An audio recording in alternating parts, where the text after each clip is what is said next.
It is 4:30 a.m. on the Crimean Bridge, the single most important supply artery Russia has in this war, a $4.4 billion lifeline that feeds its entire southern front. For Moscow, this bridge is not just concrete and steel. It is pride. It is power. It is the one thing Ukraine wasn't supposed to touch again. And then, the impossible happens. A blinding orange flash tears open the night, instantly turning the Kerch Strait from pitch black to burning white. The shockwave ripples across the water, and for miles around, the darkness is replaced by a roaring fire that climbs into the sky like a second sunrise. But as Russian analysts stare at the first satellite images, their confusion turns to dread. This wasn't a truck bomb. This wasn't a sea drone scraping the waterline.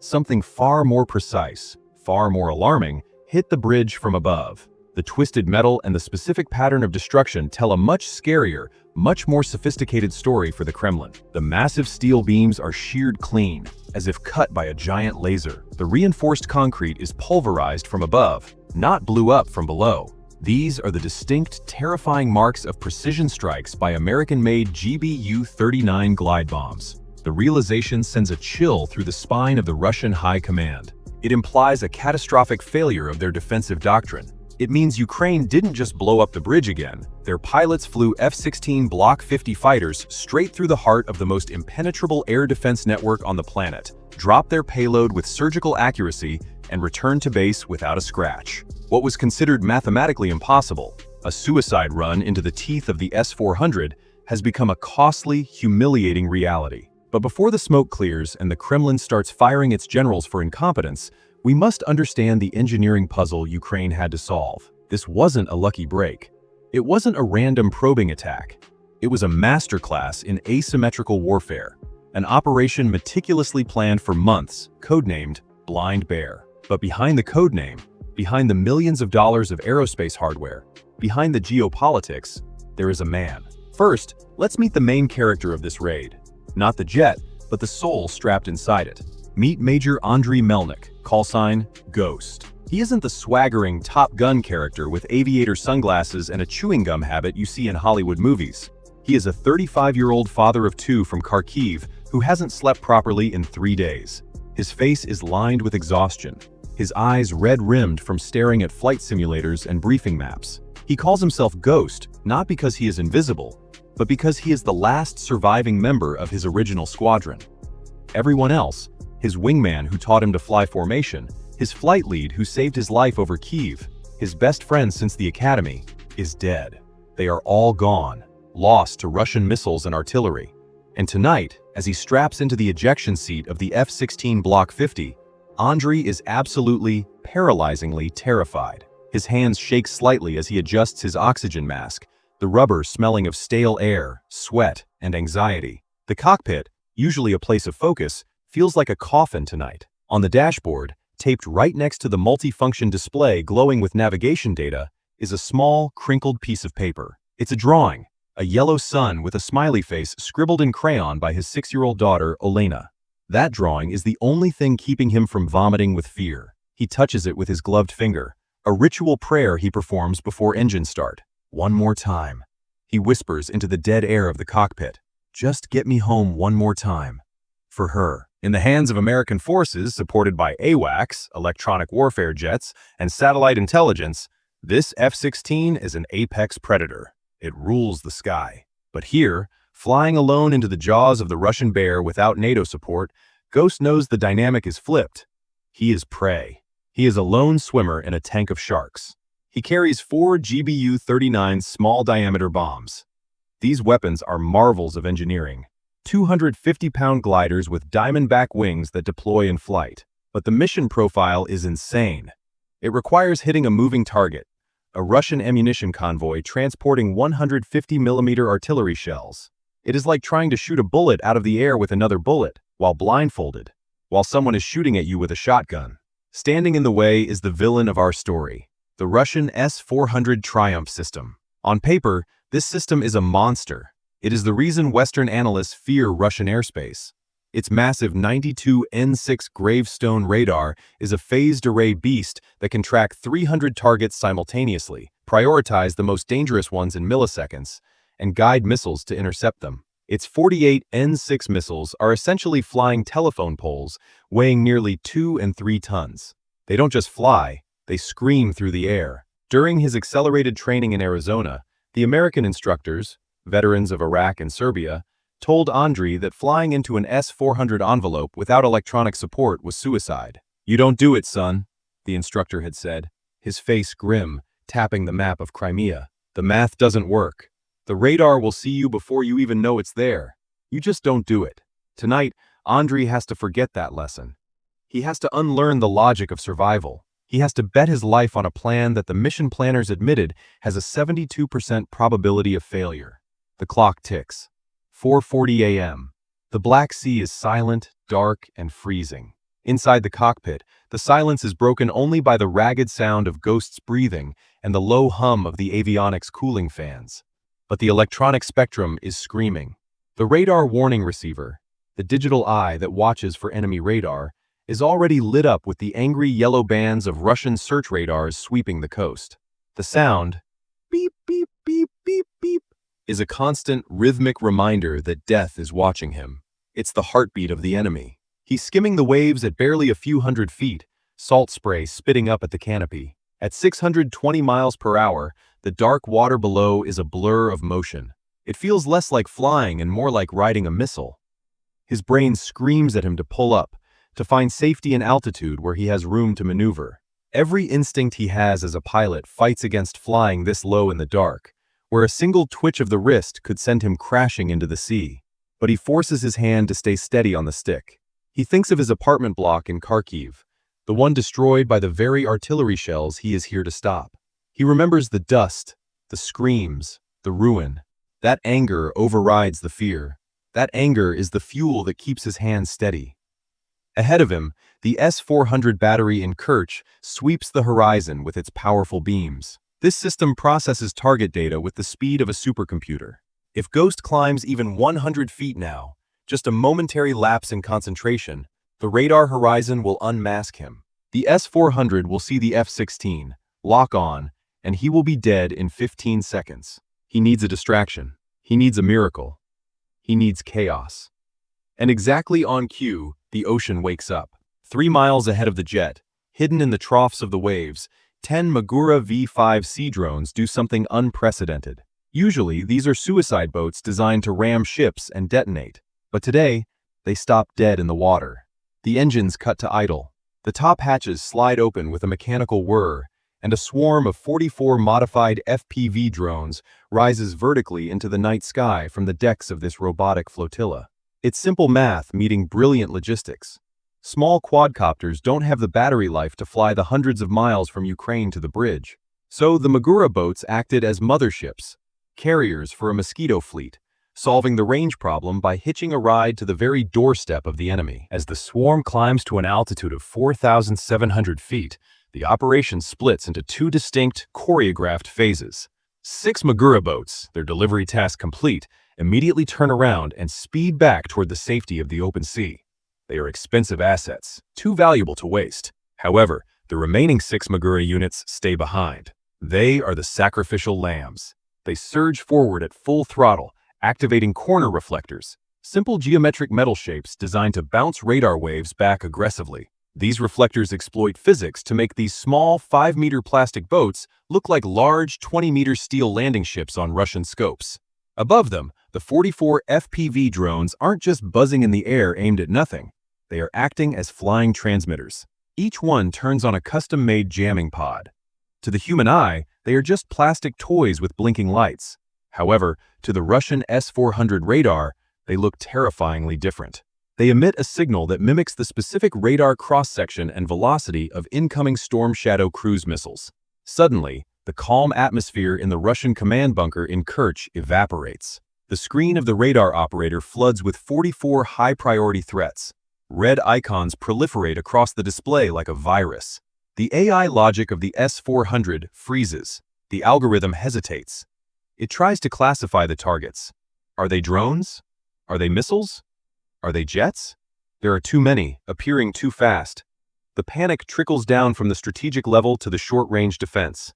The crews of the Pantsir S-1 systems, positioned specifically to protect the bridge from close-in threats, are overwhelmed.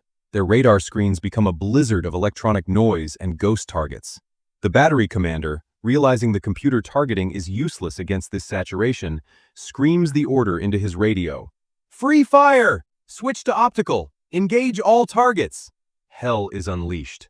The twin-barrel 35mm autocannons of the Pantsir systems spew 5,000 high-explosive rounds per minute into the sky. The sound is a continuous, tearing roar, like canvas being ripped by a giant. Tracers cut through the pre-dawn darkness like angry neon whips, creating a web of fire over the strait. 57 E-6 interceptor missiles rip from their launchers, accelerating to hypersonic speeds to hunt quadcopters worth $500. The sky lights up with explosions. The Russian crew cheers, watching fireballs bloom in the air, thinking they are winning. They believe they are stopping a massive cruise missile strike. In reality, they are expending million-dollar missiles to kill cheap plastic toys. 15 miles away, deep in the radar shadow, Ghost watches the fireworks on the horizon. He sees the sky light up with tracers. He feels a knot in his stomach. Those aren't just drones dying.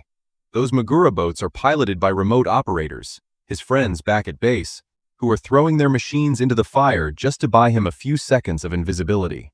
"Don't waste it," he whispers to himself, his voice cracking under the G-force of a minor correction. "Make it count, Andrei.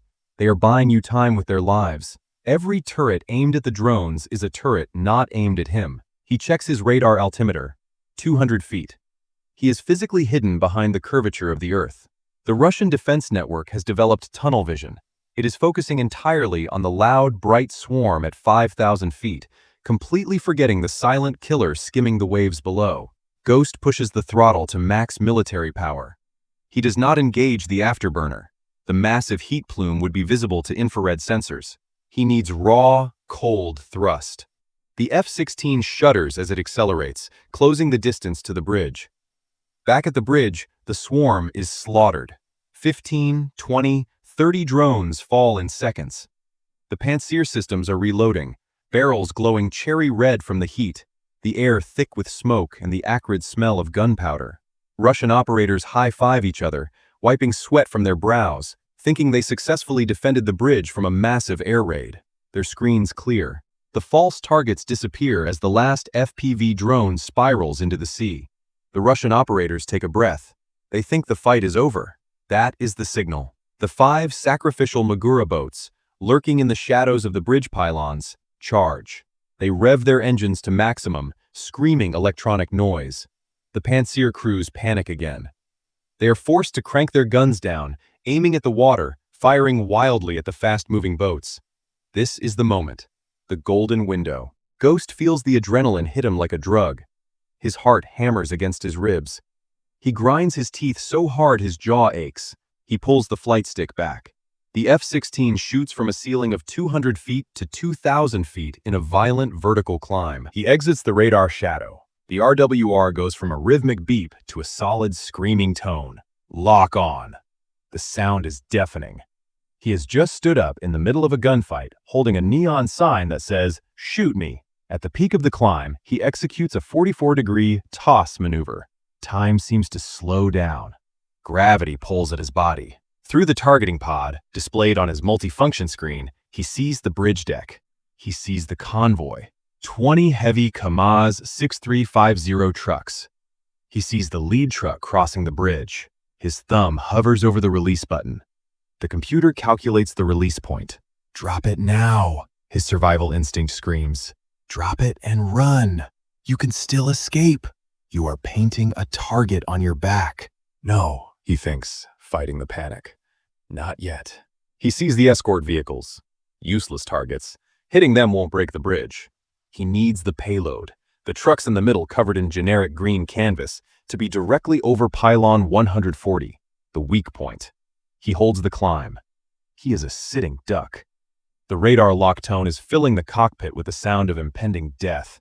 He glances at his daughter's drawing one last time. This is why he is here.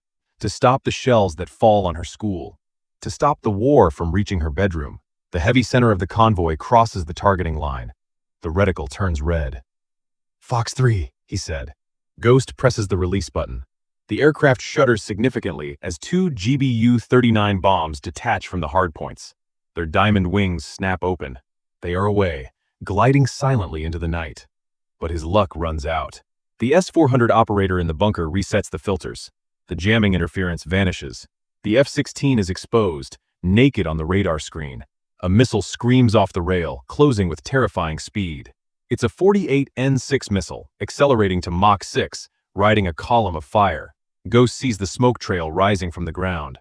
It's not a line on a screen anymore. It's a pillar of fire coming for his soul. Brake right! Brake right! He to himself. He slams the throttle past the detent, engaging full afterburner. The engine roars, spitting blue fire. He inverts the jet. He pulls 9 Gs. The world turns gray. The G-suit squeezes his legs like a hydraulic vise, forcing blood up into his brain to keep him conscious. The air is forced out of his lungs. He is screaming in agony, fighting the darkness at the edge of his vision. He feels like an elephant is sitting on his chest. His neck strains to keep his head up. He executes the notching maneuver, flying perfectly perpendicular to the incoming radar beam. It's a desperate dance with physics, trying to use the Doppler effect to hide in the clutter of the air. The missile wavers. It loses the hard lock for a fraction of a second. It switches targets. Instead of the jet, it intercepts one of the falling bombs. Boom! A flash of light behind him. Ghost levels off, gasping for air, sweat stinging his eyes, his body trembling from the physical assault of the maneuver. He is alive, but one bomb is gone. Vaporized. Only one bomb remains. The last GBU-39 is invisible to the Russians. It is too small, too quiet. A 220-pound robot gliding silently through the smoke of the burning drones. It corrects its course, fighting a 20-mile-per-hour crosswind. It dives. It punches through the green canvas of a Kamaz truck, burying itself straight into a pile of 150mm ammunition crates. For a microsecond, there is silence. Then physics ceases to apply. The warhead detonates inside a truck carrying 5 tons of explosives. The initial blast is small, but it acts as a sympathetic fuse. In a chain reaction, 500 tons of artillery shells detonate simultaneously. The result is effectively a tactical nuclear explosion without the radiation. A fireball 120 feet wide engulfs the span. The temperature instantly spikes to 3,000 degrees Celsius. Asphalt turns to lava. Steel beams turn to liquid. Pylon 140 vaporizes instantly. The bridge span buckles violently, the concrete disintegrating, dropping 16 feet and twisting into a grotesque, impassable ruin.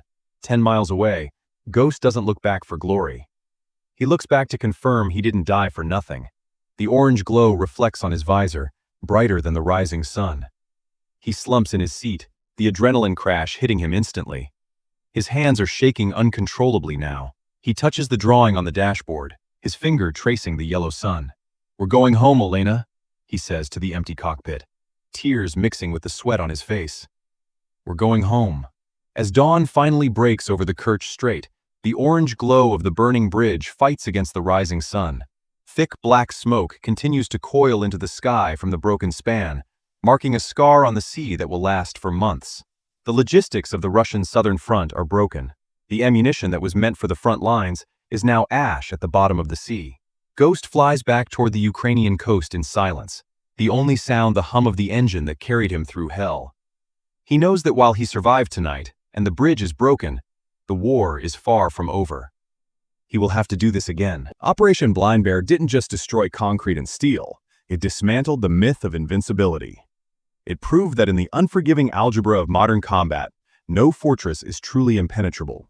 Not when you possess enough imagination to confuse the machines, enough decoys to blind the sensors, and a pilot whose will to survive is stronger than the fear of death. As the smoke clears over the Kerch Strait, the world is left with a burning question. Was Major Melnick's flight an act of suicidal desperation or a masterpiece of asymmetrical genius? And ask yourself this: if you were strapped into that cockpit with the S-400 lock tone screaming in your ears and a Mach 6 missile hunting you down, would you have taken the shot? Let me know your verdict in the comments below.